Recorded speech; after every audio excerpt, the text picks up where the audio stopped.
Greetings everyone, Flip here, and today we're going to be going over the 5.4 banners as they've just been found out recently. In the first half we have Mizuki and, do my eyes deceive me? It's him. Wriothesley is coming back. I don't have to make any more memes about it. Wriothesley is actually just here now. Wow, that is like the only funny thing I had going on. And in the second half it seems that another Furina rerun has hit the towers alongside Sigewinne? Hopefully that's just a placeholder for Sigewinne. Regardless, I'll be going over the value of each banner, talking about how good each of the characters are, as well as the weapon banner and how big of an increase they are, along with early constellations. Channel members, thank you so much for your continued support, it means the world to me. And also, hi, Mizuki and Sigewinne are finally here, so if you'd like to save yourself some cash, then I'd like to announce the sponsor of today's video, Loot Bar. Loot Bar is a very safe and secure service I've been using for a few months now that some of you may be familiar with, as it allows you to buy Primo Gems at a 23% discount. And it doesn't need any of your passwords or personal information. I just need to type in my UID, select my region, and would you look at that, in only 3 minutes I've received my gems. I got the 3,280 Primo Gem pack at only £36.8, which saves me some money from the original price. This site has also been endorsed by other creators such as Juice, Dukaja, and of course yours truly. Loot Bar essentially will act as a gateway using a VPN to cut down on the cost of gems by removing certain taxes, whilst going through the official top-up methods for the game, which allows you to enjoy the benefits that you'd get in game like the top-up bonuses. So use my link in the description below to get 8% off a new user coupon on your purchase. Thank you Loot Bar for sponsoring, and with that, let's get back to the video. Starting with the Mizuki and Wriothesley banner, let's just rip the band-aid off and talk about Miss Johnson over here. I've made a video giving a more in-depth look into Mizuki and all of her issues, but to summarize her kit, she's an on-field Onoma driver. Her elemental skill will essentially make her an on-field turret as she floats around and deals AoE Onoma damage to enemies, while also increasing the damage that swirls do by around 30%. And then her burst will make her summon a pet that throws down snacks, and these will either heal you or do damage to enemies depending on if you are above or below 70% HP. Before even talking about if you want to pull from Mizuki, I just want to say there's an extremely high chance she's going to the standard banner, so that Genshin can eventually make an Inazuma Chronicled Wish. This is one of the first times that almost every data miner is in agreement that she's going to standard, and therefore she will literally be free next year, and you also have a chance of getting her when you lose to 50-50, and an off chance on the standard banner. There is literally zero FOMO with this unit. You should not feel pressure to pull for her at all, and you also shouldn't feel pressure to pull for her either, as she's actually just a garbage unit. In line with her region, she has the team performance of the average unit released back in Inazuma, and because she's a driver, her strength is mostly tied to the really good teammates she can run like Fischl, Furina, and so on. She also, as a driver, can't utilize Yolanda Jingcho or get full effectiveness of Fischl C6, and her swirl damage buffs run out when she goes off field, so you also don't get to quickswap her like you can with other drivers. Overall, her kit is a mess, and even if you wanted an Onoma driver, Sucrose exists, who also has grouping and teams outside of driving teams, and Lanyon exists, who is also free to select, and is going to be an Onoma driver with other uses. I just can't in good faith recommend you pick up Mizuki besides the fact that you like her design, because she isn't that good on top of multiple units being able to fill the role that she can. As I said before, in 2 weeks, Lanyon is literally going to be free. They're going to really need to buff the fuck out of Mizuki to make her really viable. Second on the first half is Wriothesley, in which I know a lot of people have been waiting for him, but how good is he actually? In terms of value, he is just another damage dealer. There are plenty of those, and not only that, but he's a Bennett tied DPS, who in my opinion doesn't really stack up that well to the other top tier carries. He just doesn't have the damage profile to compete with them, while not having huge quality of life upside someone like Florent has to make him rank more favorably. He isn't at the very least weak. If you build him and his teams well, you won't be struggling to clear the abyss, but as a DPS he isn't anything special. His current best teams right now that focus on his personal damage is either going to be a reverse melt team with Mizuki and Sigewinne, or a vape melt team with him and Xiangling.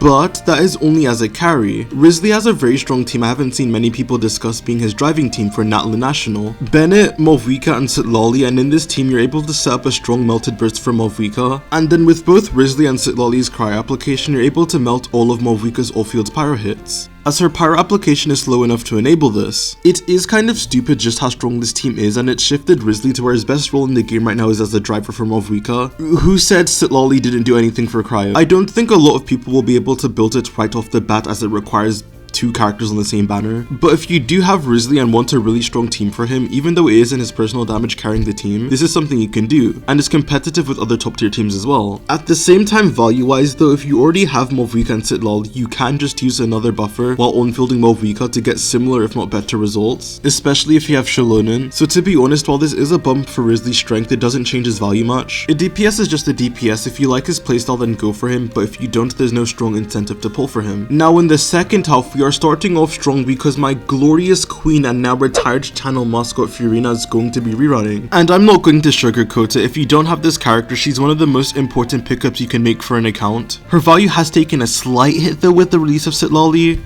Look at my wives fighting with each other. Sitlali replaces Furina's role for quite a few damage dealers, like for example Plunge teams just perform better with Sitlali than Furina, and a lot of Pyro DPS best teams have switched from running double Hydra to now utilizing double Cryo or solo Cryo with Sitlali. But even then, the roster of characters she creates a tier 0 team for is insane. The reason why is because she's able to provide a strong teammates damage buff while doing competitive sub DPS damage compared to other off-field damage dealers, and applying Hydra to enable reactions. Her damage buff is dependent on having healers in the team, but even then you don't actually have to have that much healing to get a solid enough damage buff. Even characters like Shilonen and Bennett provide enough healing to justify using her, so it isn't a real restriction. Furina's new Valette staple support creates the strongest non-mob Wika Muulani teams, is arguably part of Chaska's best team, great for Chlorine DC teams, best character for Nilu teams. Then there's the double Hydra team core with Yolanda that has multiple drivers, some of which can even be healers, as Yolanda and Furina just do that much damage. I'm going to make an updated Furina guide, but this character can pretty much be used in any type of Genshin team and she'll somehow shine in it. I don't see a type of account that wouldn't benefit from her. Now the last character on the banner is Sigewinne. This character